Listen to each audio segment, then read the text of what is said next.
Welcome to Language Access Matters, the podcast that dives deep into the crucial role of language access in public services and businesses. I am your host, Carol Velandia, and I invite you to join me on a journey of discovery and empowerment. Language access is not just a matter of convenience. It is a fundamental human right and the key that unlocks doors to essential services and opportunities. In this podcast, we'll explore the far-reaching impact of language access, examining how it shapes not only healthcare, justice, and education, but also the world of business. Through thought-provoking interviews, insightful discussions, and compelling stories, we will unveil the power of language access. We will hear from professionals who bridge communication gaps to provide quality care for diverse communities. We will explore the intersection of language, law, and justice, and the crucial role that interpreters and translators play in ensuring fair and equitable treatment. We will delve into the challenges and innovations, as well as how language access opens doors to effective communication and inclusion, and how it makes our society more equitable. But our exploration doesn't stop there. We will also uncover the profound impact of language access in the world of business.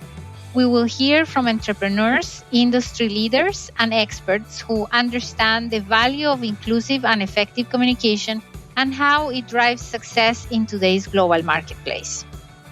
Language Access Matters is your platform to understand the significance of language access in these vital sectors of society. We will shed light on the barriers faced by individuals and communities and the innovative solutions that promote inclusion and equality. Whether you are a healthcare professional, a legal expert, an educator, a business owner, a linguist, an advocate, or simply passionate about the power of language, this podcast is for you. Together, we will navigate the challenges, celebrate the victories, and advocate for a world where language access truly matters. So, join me on this enlightening journey as we uncover the impact of language access in healthcare, justice, education, and businesses. Let's amplify the voices of the 25 million people that don't speak English in the United States and those that don't speak the dominant language around the world. Those voices deserve to be heard and empowered, and we need to empower ourselves to build a more inclusive future.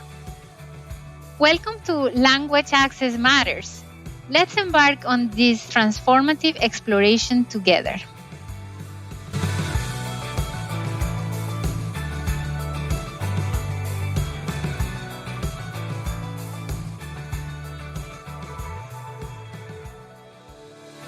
Good morning, everyone.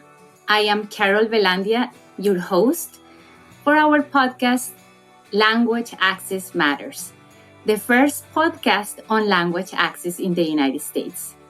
And I am super excited to welcome Miss Marissa Jachman, who is our guest today. And before I start with her, I'm going to describe myself. As Marissa pointed out, we should probably describe our environment and our physical appearance. I have straight hair and I have, I think this is like a turquoise shirt, and I am presenting from my bedroom, actually, in my new home. And Marissa, who is going to also introduce herself briefly and tell us what she's wearing, I know Marissa for about 2 years. Marissa Jachman has been with the organization that we are going to feature today, Erin Levitas Foundation, since the organization launched in 2017. Having known survivors, including Erin, her cousin, and the effect of sexual assault on their lives, Marissa recognized the importance of the organization's mission and the impact it could have on preventing sexual assault and rape. Marissa is an experienced development professional with more than 10 years of experience. Prior to the Erin Levitas Foundation, she was the Director of Development for Hillel at Virginia Tech and the University of Virginia. Prior to that role, Marissa was a senior associate principal and major gifts for the American Red Cross. And before that, managed annual giving for the Jewish Social Service Agency. Marissa's skills, including the coordination and cultivation of annual giving campaigns, programs, and fundraising events, combined with her passion for the Erin Levitas Foundation's mission, have allowed her to find ways to grow the organization and expand its reach. Since the foundation's launch, Marissa has played an integral role in establishing key programming, including the Erin Levitas Initiative for Sexual Assault at the University of Maryland Francis King Carey School of Law and the Erin Mitchell Levitas 11 Mind Body and Soul Empowerment Program at St. Timothy's School. Additionally, she has created partnerships with organizations such as the Porsche Club of America and developed relationships with individuals to help drive the foundation's fundraising efforts. Marissa is a graduate of the University of Delaware, where they studied mass communications with a minor in leadership. Now, a mother of two young boys, Marissa is committed to sharing her cousin Erin's story through the Erin Levitas Foundation and continuing Erin's legacy by reducing the incidence of sexual assault and increasing support for those who have experienced it. We're thrilled to have her. Welcome, Marissa. Thank you. Yeah, so I'm Marissa Jachman. I was born in Baltimore, Maryland. Today I'm wearing I'd say like royal blue shirt with some ruffly sleeves, a little bit of ruffle on the neck. I have brown hair. It's got a little bit of a curl to it, Caucasian. I go by the pronouns she, her, and I'm really excited to be here. In my background, I have a black chair with flowers on it. I have one of the Everybody Talk books that we'll be talking about later. And I also have the Spanish version as well right next to me. And then there's a plant in the corner as well with a generally white background. It's what my room is painted. And Marissa tells me we both are actually broadcasting from our attics. My room is in the attic. Is that right, Marissa? That is, yes. It was. I was telling Carol before that I was like sweating years ago in the attic. It wasn't finished, COVID times, and we all had to find places to work. And then we had it fixed up. So excited to be here and have air conditioning as well. Yes, well, very exciting for us, and we want to know everything about you and your organization. So tell us about the Erin Levitas Foundation. What is the description of the organization? Yeah. So we're a nonprofit. We started, like you said, it's in memory and the legacy of Erin Levitas. She's a young woman. She's actually my first cousin who unfortunately experienced sexual violence as a teen, her college years. And it was by somebody that she knew, which is a very common form. And you know what? Before we jump into that, I do want to make sure we mention that in this, podcast, we'll be talking about sexual violence. Make sure, to take care of yourself. If you need to step away, pause it, and, always find help, no matter, the feelings that you're feeling are all very real. And it can bring up different things. We're going to talk about sexual harassment and many forms of harm. So I just want to make sure everybody listening is prepared for that. And so then I'll continue with Erin's story. And so she recognized that there was a lot of harm happening to people. And she started kind of talking to some of her friends and was like, wow, this is happening everywhere. So her goal was to become a lawyer and work on survivor support as well as prevention. And she was going to be a lawyer. And unfortunately, her senior year of college, she had got cancer. And then before a year, she's not with us anymore. And so that was really hard, but she was also a powerhouse, right? And the thing that she was, I'd say, most pissed off about was that she wasn't going to get to do this work. At the time, I had been working at nonprofits, and really she kind of put it on my radar. And so after she passed away, as her family, it was like, what are we going to do? And this was the work that she wanted to do. So we partnered with the University of Maryland and started the initiative that you mentioned. They do incredible programming that we'll get into. And me, I was pregnant at the time, and I was realizing, I was like, oh my gosh, sexual violence is everywhere. Obviously, I knew about it as a young woman, but not how prevalent it was. And that also prevention is something that's really possible. And I thought that we could use some more education out there. So while we were working with Maryland and they were doing great work, we at the foundation started to kind of grow our programming, our awareness, our advocacy around the starter conversations. And so at the Erin Levitas Foundation, what we do is we invest in and create early education around prevention for sexual violence. A lot of people will be like, my 3-year-old, what? Like, those words don't go together, sexual violence and, young people. And so that's really the time that we want to start having certain conversations that I know we'll get into more. And so that's what we do. We create education and invest in important education around prevention for sexual violence. So kids can grow up and have healthy, safe relationships. And the parents and community members around young people can also be aware and knowledgeable about, healthy skills, healthy behaviors that we want to see, and what are some of the risky ones that we can also be aware of to help support them not continuing in their future, right, and escalating into where the harm happens. And it was thanks to some of those innovative ideas that I met you, Marissa. I think it was in Annapolis, Ignite Annapolis 2022, the event. So it's called Ignite Annapolis. And this is like a small version of a TED Talk or TEDx Talk, where new and innovative ideas come to light. And I would love for you to tell our listeners in which ways you at the Erin Levitas Foundation are doing something new or innovative around the way we think or approach sexual harassment.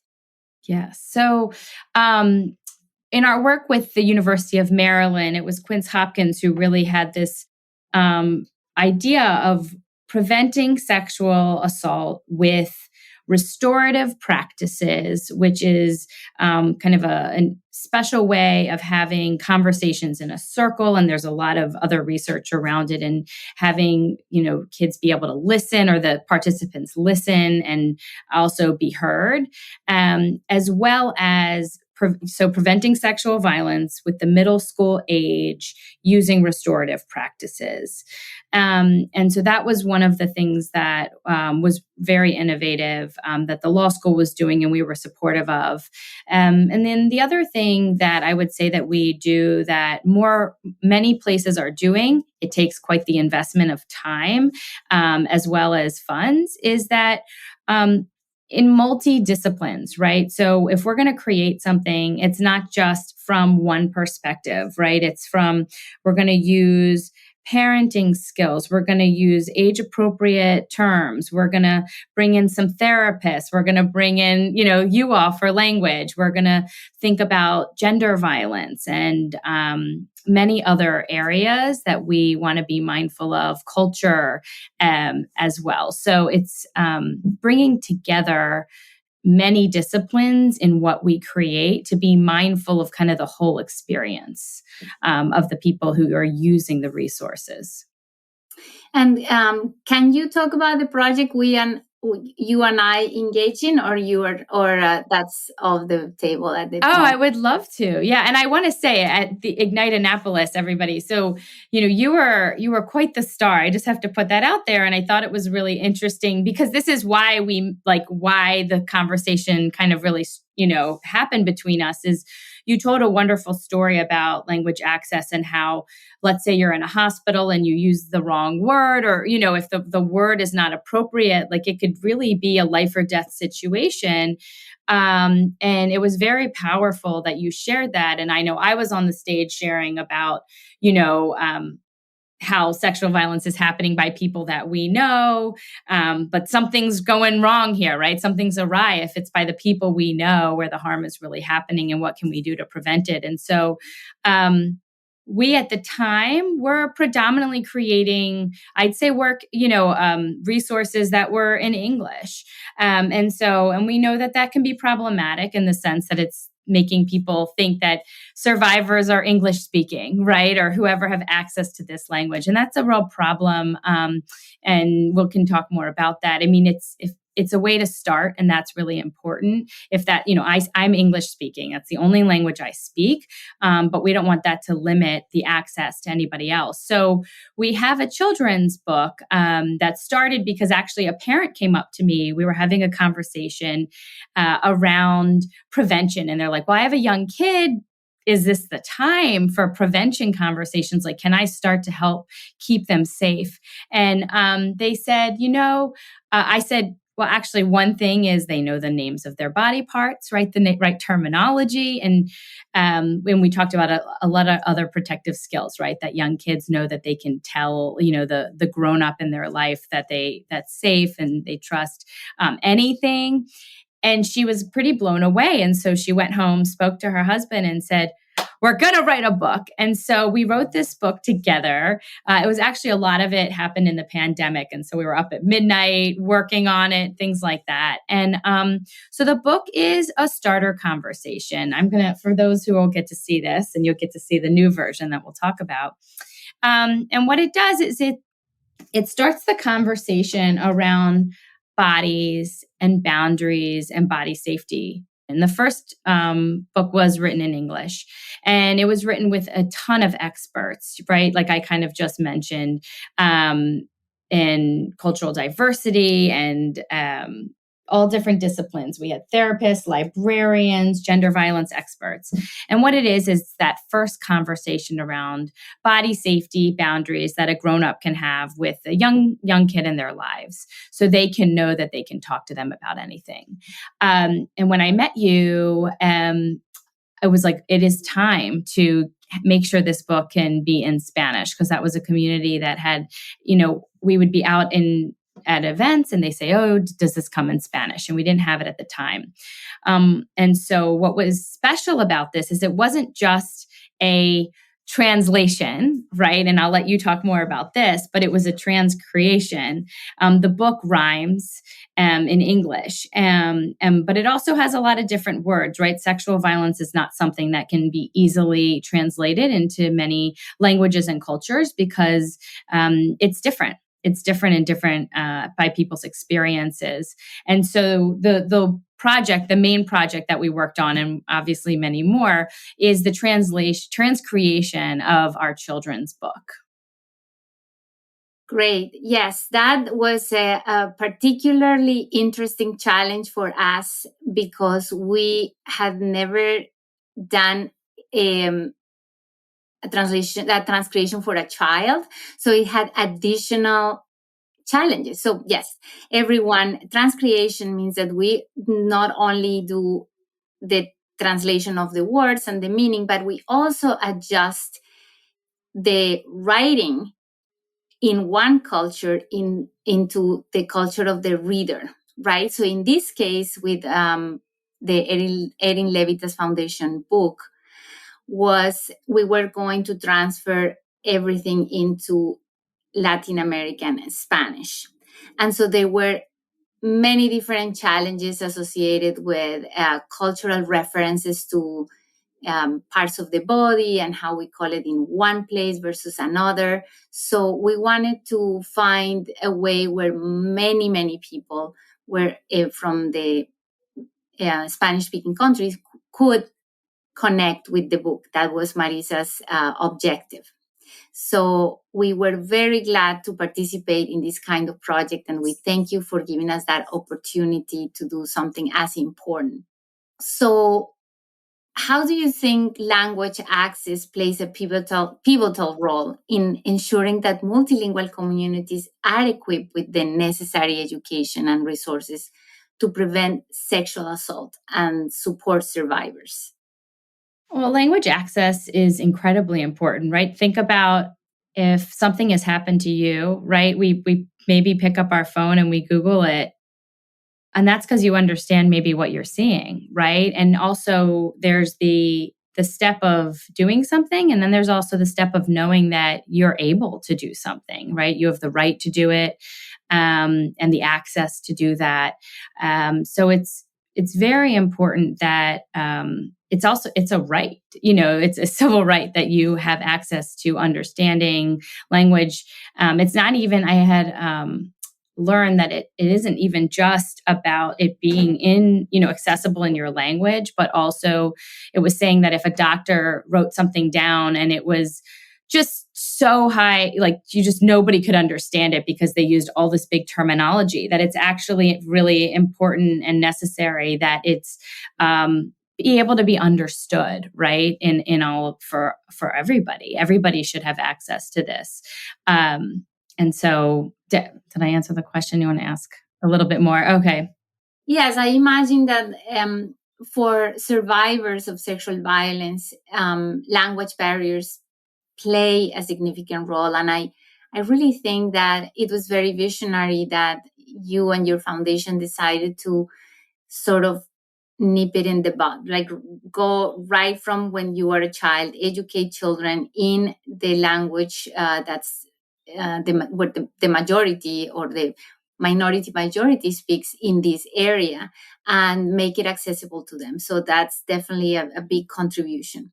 Yeah, we want to make sure that if it's created in one way, we don't want to be saying that this is what a survivor looks like, somebody who speaks English, right? So it's really important that we know that everybody, sexual violence happens to everybody, and everybody deserves to have access to understanding and knowing that they have their support in many ways. And it's really important that the conversation starts early. And I know we're going to talk about some more. We want to eliminate barriers to that access, and language is certainly one of them.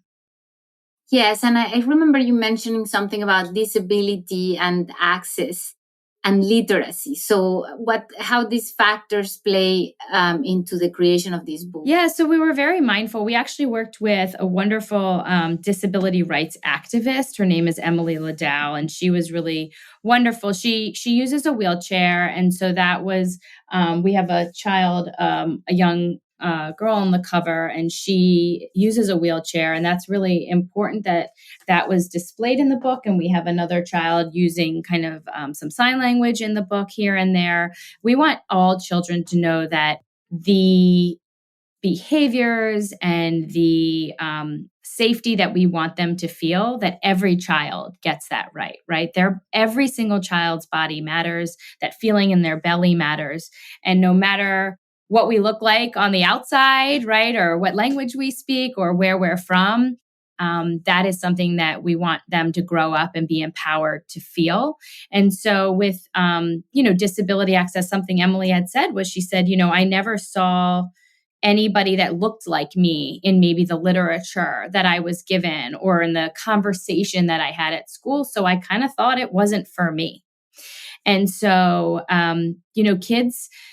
kids' brains are incredible and they're growing. And sometimes, we might say one thing and they hear it literally, and what does that look like to them? And so it's our job to work with young people, work with people of different cultures, different languages, to make sure that kind of like the work that we did together, right?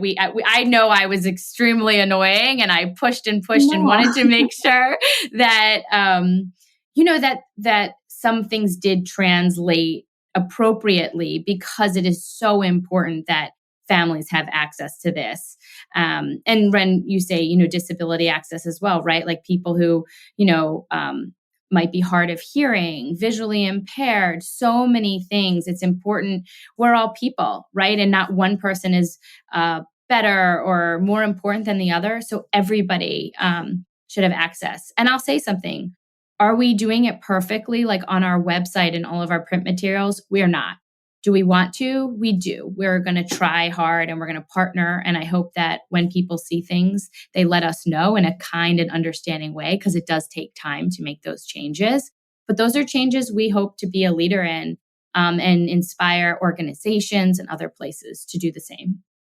I would say I have to underscore your role in making this book and the transcreation of this book possible.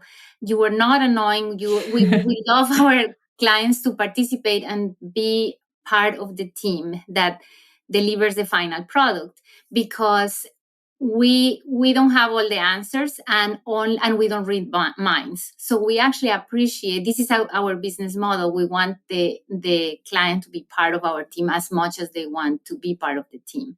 And with language and culture, this is key, because what you had in mind was possible because you were part of the process along the way. And yes, you're right. I mean, we may have the intention of having a perfect website with all the languages and all the ways of access, but it's one step at a time, right? But I definitely commend you for all the participation you did into the transcreation process. We learn a lot about obviously this type of information that's very sensitive, and our linguists are not experts on, for example, social work or clinical psychology. So partnering in this type of project really means to bring the knowledge to together to create the product. So this was very important. Your participation was key. I mean, your actual involvement. And with that, do you think there were specific challenges to multilingual communities with regards to accessing information about sexual harassment and assault? And how can language access initiatives address these barriers? Certainly, right? So like we said, it's a civil right, it's a federal law that you can understand and have access to the resources out there, and all the resources and all the information as well. But we do know, studies show that, the perpetration of sexual harassment is likely underreported, right? Because of language barriers. Maybe perpetrators think that, a victim or survivor may not understand their rights or the laws and use that as an advantage. And there can be a lot of power in different situations, and perpetrators can sense vulnerability as well. For undocumented women, also face harm at higher rates. And it's really important that's where it's important that we work to have these conversations early, like we said. Many of us experience different things growing up, right? It might have been the way it was, or where we are in our life. And so we want to make sure that this generation, parents, community members grow up knowing that, you do have rights, and we want to make sure that access is there. And it starts with those little conversations, right? We're not always going to get it right, but it is really important that, there's a lot facing, like you said, the multilingual communities, and we need to work together to do better to make sure that everybody has access to this. And how do we start those conversations very early with, right, prevention education, with resources, and that communities learn about it and tell each other about it as well. Yes, and it's important to remind here our public that we have nearly 26 million people in the United States that don't speak English. And for them, access to any type of services is a lot more challenging than to the rest of the population, whether that's public services or private services. So with that, I want to invite Marissa to share a few examples of successful language access strategies that your organization employed to engage and educate diverse linguistic communities on the importance of consent and healthy relationships. So one of the areas is the book, right? The children's book. I would say that, we were just talking about, and we've heard from communities talk about that, I didn't have this, right? I didn't have these conversations with my grown-up or in my community, and they're still working through things. And so I would say we've had stories of disclosure, and so what we do is, right, we work with organizations like you to make sure that the the resources we provide are appropriate, done in the right way. Let's see what else. We work with partners. That's the big thing, is that what we create, it was not done. Like when we did the book, we had a 10-person panel that helped with the language, which I know was a lot, but we work with the partners who will speak up about what needs to happen as well. And then, we know that every community is different. Does a partnership look like when we do a program, there's a prayer at the beginning of it? Is it a certain food? Is it a certain time of day? And so that partnership really does matter in helping it to be successful, that we partner with other organizations as well to be aware of cultural differences. And we also work with experts in different areas. Right. In order to ensure that all the cultural, sensible, and linguistic aspects are there, you have to consult with a lot of people. I imagine that that panel, that there was a lot of work coordinating all of these consultants together. Definitely. And that happens in everything, right? Each of us has our own experience as a human being. We might share some things in one person's culture and another, and then bringing all that together. And the biggest thing is that we're all aware together that we're trying, and we want to be healing centered and support each other and raise awareness, and spread the education to support each other through it. Do you think there is underreporting from the multilingual communities happening? Yes, there is research around that. And that's, it had said it was for many reasons. And so there's underreporting just in general, right? For sure, because the process is not easy. People don't always know their rights, but specifically for multilingual, whether people are afraid to get, deported, or who is the person that is harming them, right? Are they their boss? Are they the person that pays the bills? Are they the person that has some type of power over them? Are they so there's just so many reasons that we can think about how power plays out here, as well as people, we need our jobs sometimes, but it's really important for people to know that there is support out there, and we have, we'll talk about some access on our site, but there's national hotlines for people to know, and you can kind of get out of there quickly if you need to click a button and get off of a website very quickly as well. But yes, studies do show that it is underreported because of language barriers for many reasons. Yes, and we definitely appreciate the fact that you have devoted time and effort from your organization to invest on this. So what and we know it was a lot of work, right? We know that transcreating is a lot of work. But do you plan to continue to collaborate with linguists, translators, interpreters, and other community leaders to bridge the language gap? How do you plan to do that and reach more marginalized populations effectively? Definitely. I think once you start it, you really can't go back, right?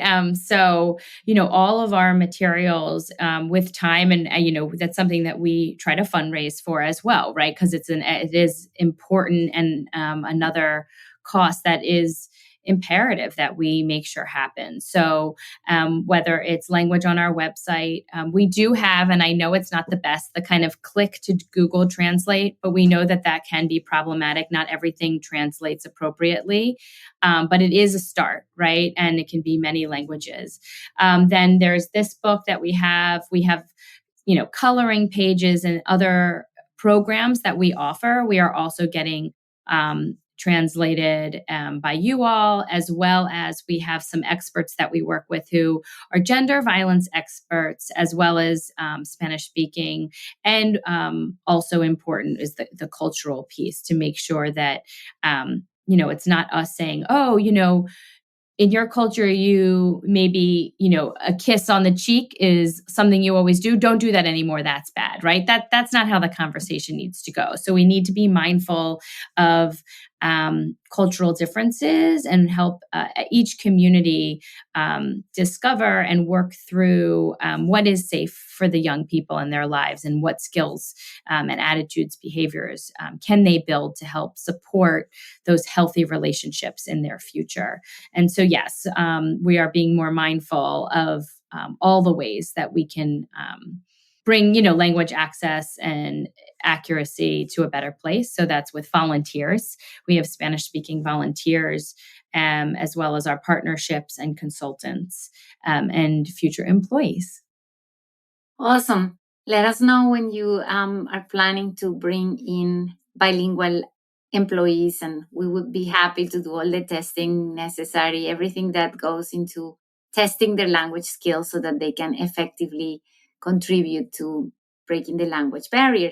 And in fact, you mentioned Google Translate, and I just want to remind people also that are listening to this podcast that the artificial intelligence has advanced so much that there is, in fact, the possibility to translate things on our website. But as you pointed out, Marissa is not perfect. And I want to underscore the initiative that it's going on that's called Safe AI, and on how to you can improve these kinds of texts to make them safe, especially when we talk about sensitive topics and all that. I mean, artificial intelligence goes only so far. So it's important that people remember that.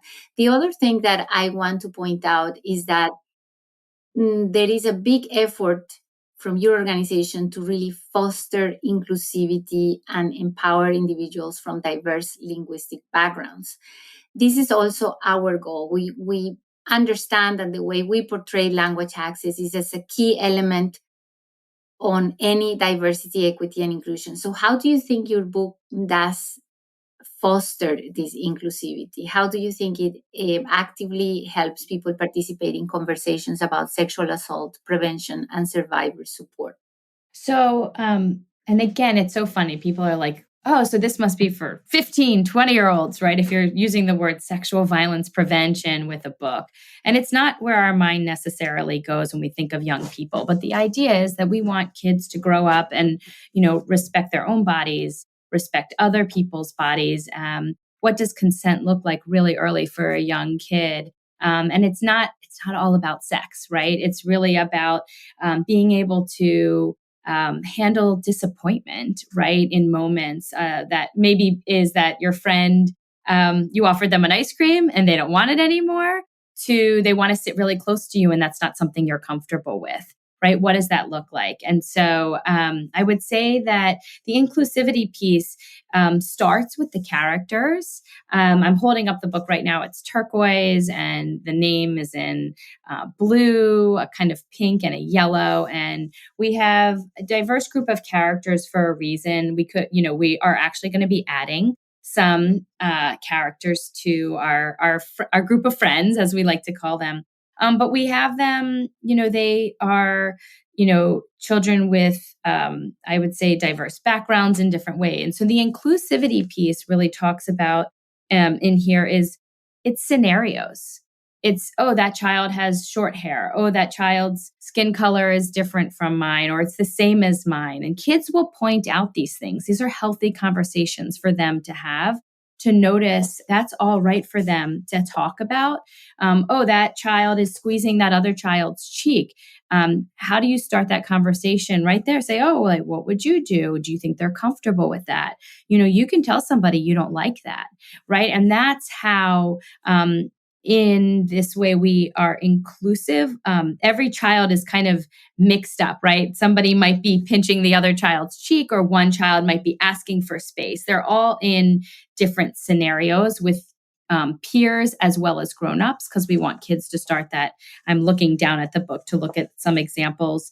There's even a child in a doctor's office, right? And there is a great opportunity to talk to your young person about, no matter who they're with, whether it's with somebody like a doctor, that if they don't feel comfortable, they can express that.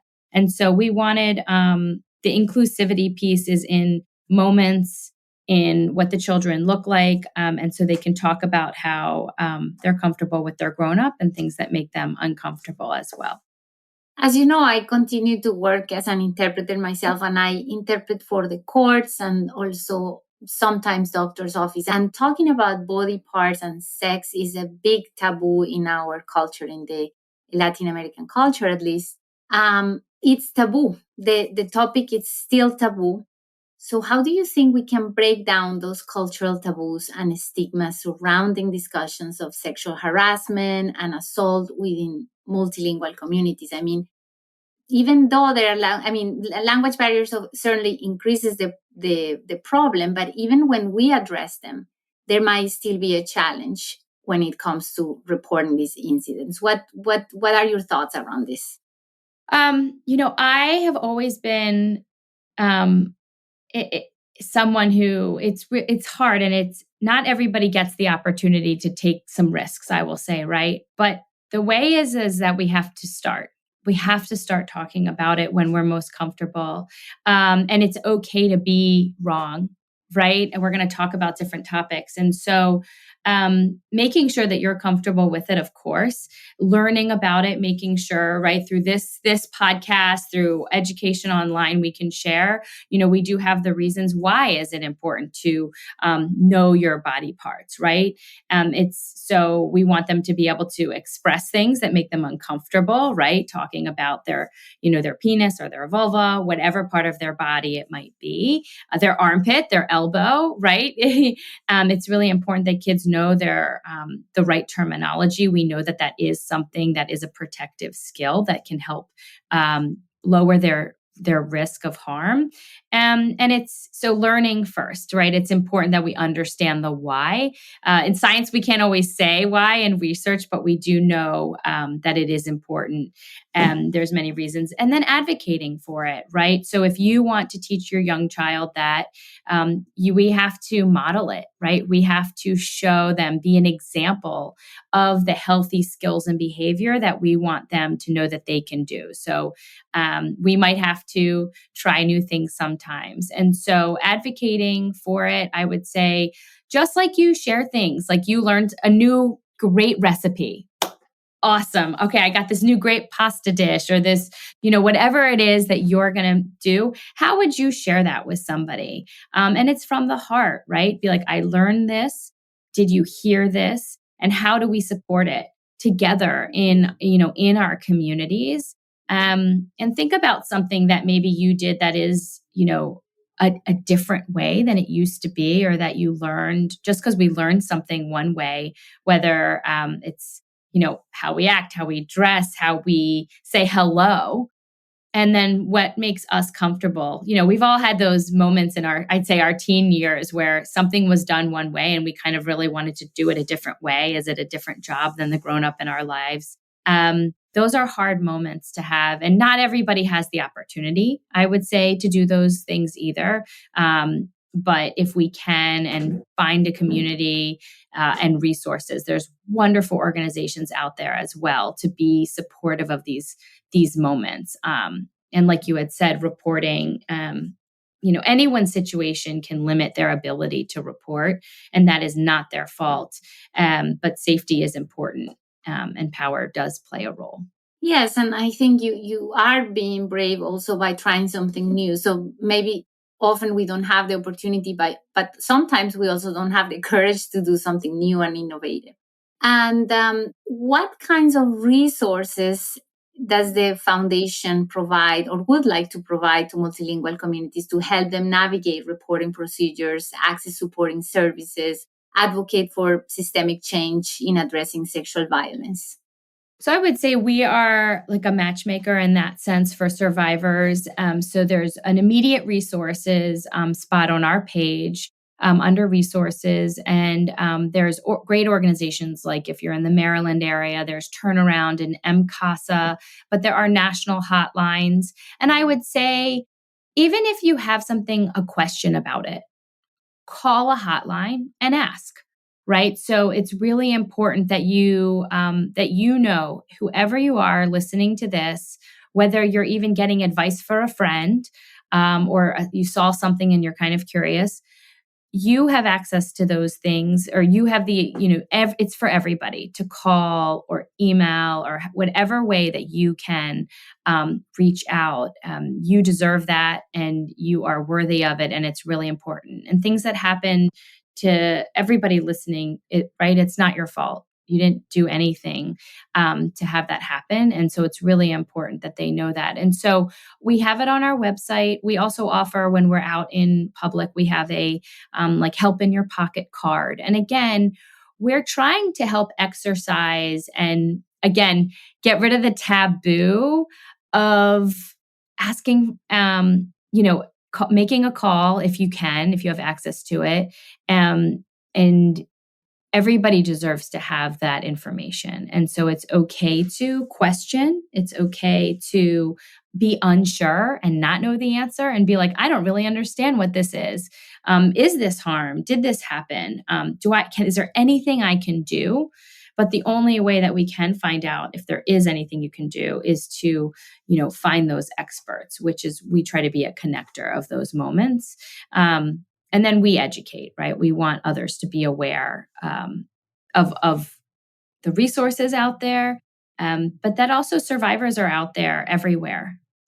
So many people have been through things, and we want to make sure that other organizations are mindful of, like you said, the multilingual communities, and that there are, there's a lot of hardships out there, how to navigate the systems, and how can every one of us, in whatever business you have and whoever you are in the world, how can you help other people in this world have access to this information and support?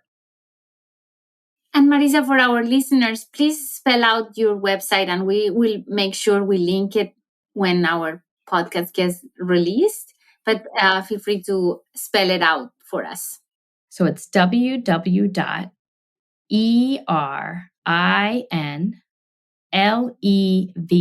as in Victor, ITAS, S as in Sam.org. And there's also a link to the book on there and everything else. And so our website's just one, but if you ever search, Survivor, there's many wonderful organizations out there that can be helpful. You always nice to look for a .org or a .gov, so you know that it is an organization backed in the appropriate ways. Is there something you would have liked for me to ask you? I would say after we worked together, I know, like I said, you said you had, translators and we needed a social worker and things like that. What do you think was important after we worked together? I think it was important to understand your vision about this topic. So sort of blending our vision about things and the communities that we support and advocate, and really understanding and integrate your vision into our work was very, very important. I think that it helped us sort of dream together. I watched a movie recently called the Society of Snow would be the title in English, although I watched it in Spanish. And it's the story of the Uruguayan rugby players that they crash in the mountain. But there is a particular scene when two of them are walking in the mountains to find help. And obviously they have been starving for almost 60 days at that point, or more than 60 days when they are in this trek. And the two are, try to encourage one another. And one of the two, they reach a peak, and the peak of a mountain, and obviously all they can see and all what the viewers can see is more mountain. It's like, oh my God, when are they going to get out of there and find the help they need? But one of them says, do you see that Chile is over there? Of course you can see anything that only is clear, like, oh yes, Chile is over there. But that vision and that certainty helps the other person sort of like, he's puzzled, but he says, not even looking at the mountain, he says looking at the other at the partner, he says, yes, I see Chile over there. So sometimes that vision is so important to partner in a project.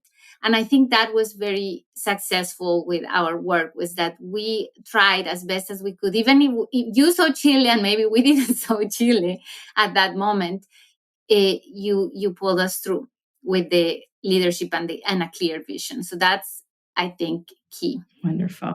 In working together. Yes. And then my other question was there something that you think you learned or saw in a different way? Maybe it's different from how we all grew up through working on the book, in the conversations as well. Absolutely. I think culturally, we are very different now than when we were children, right? There were a lot of things that I grew up with that seemed normal. We normalized a lot. And when I was reading through the book, I realized that a lot of things are not normal or should not be normalized. Like the fact that an adult touches you and you feel uncomfortable, you should be able to say such thing. So I actually found reading the book sort of like challenging, in the sense that it made me think of when I was a child. I don't have children, so it took effort for me to read this in a different way, right? Not as a mother of a child, but rather like, oh my God, how when I was a child things were normalized compared to what things are now. And it also helped me contrast the experiences that many of the people with limited English proficiency that I work with every day experience, right? They might be describing something that was really challenging or just flat out abusive, but they might describe it as, again, in a timed or normalized way because their family just does that and it's nothing to be shocked about. And so it helped me see that we normalize a lot of things that perhaps we shouldn't. So that was one of the things I learned from the book. No, that's incredible. Thank you for sharing that. And it's very true, right? We as grown-ups realize things, and we know that book, we say read it first, right? Because we're going to go through our own things, right, with the book, like you said, about how things are and what's typical behavior and what's not in our lives. And so, thank you for sharing that, for sure.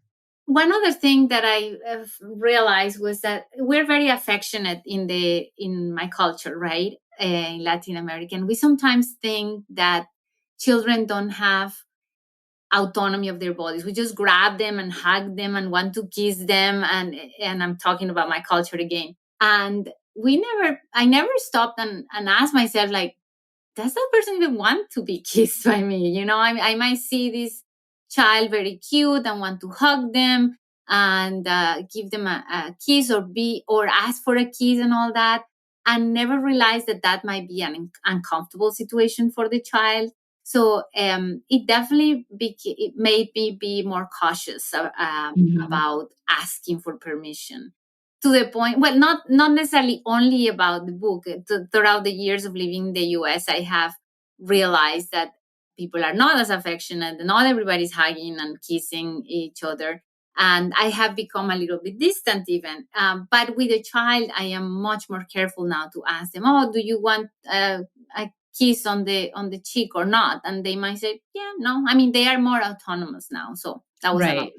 Yeah, no, I think that's a wonderful way people start conversations, and even consent. I had learned early on that if the person a child trusts the most in the world, right? Like, let's say their auntie or their parent, does not give them any boundaries, why would they think that they can have them with somebody else, right? And so I remember the moment when kind of consent started with my own son, when I think I just kissed him on the head, and he was like, he looked at me and he said, like, Mommy, you didn't ask me. He must have been around 2. And I was like, oh my gosh, he's so right. Like,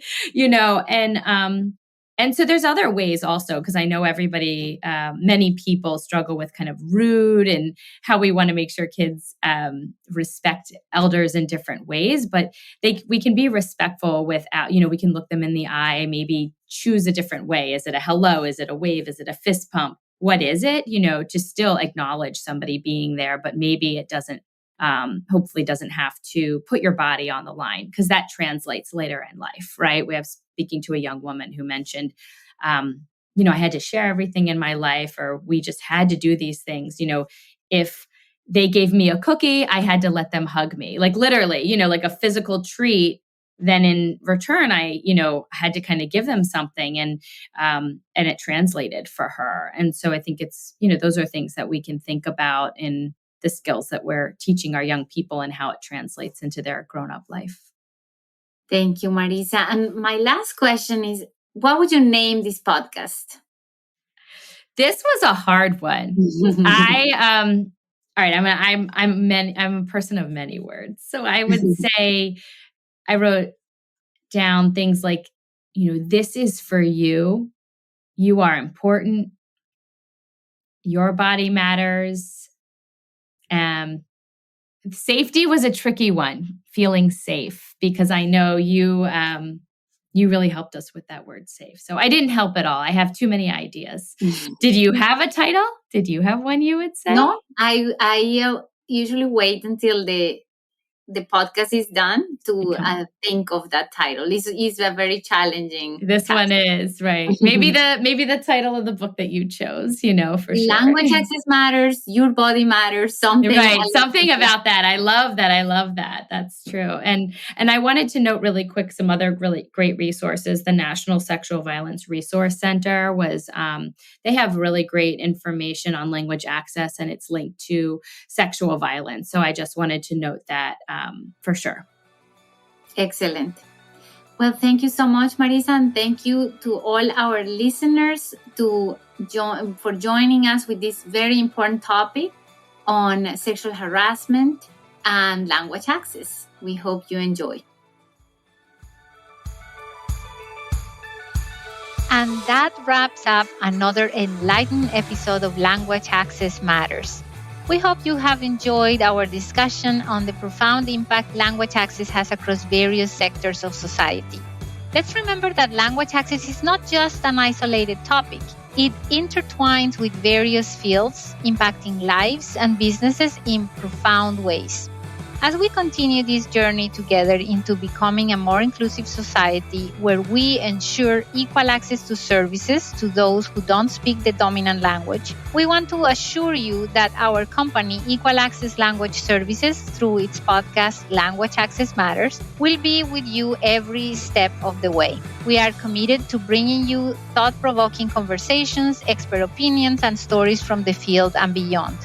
To dive deep into the subject matter and engage with leading experts in the field, we will release a new episode of Language Access Matters once a month. By featuring expert practitioners and individuals with diverse experiences, we aim to broaden the scope of our discussions and present a comprehensive view of the importance of language access. We encourage you to stay connected with us through our website, www.equalaccesslanguageservices.com, and our social media platforms. You can join the conversation, ask questions, and share your own stories and experiences. If you want to be part of our podcast, email us to podcast@equalaccesslanguageservices.com. Remember, language access matters to each and every one of us. By understanding its significance and actively working towards its advancement, we can create a more inclusive and equitable society. Thank you for being a part of the Language Access Matters community. We appreciate your support and look forward to sharing more knowledge, inspiration, and empowerment with you in our future episodes.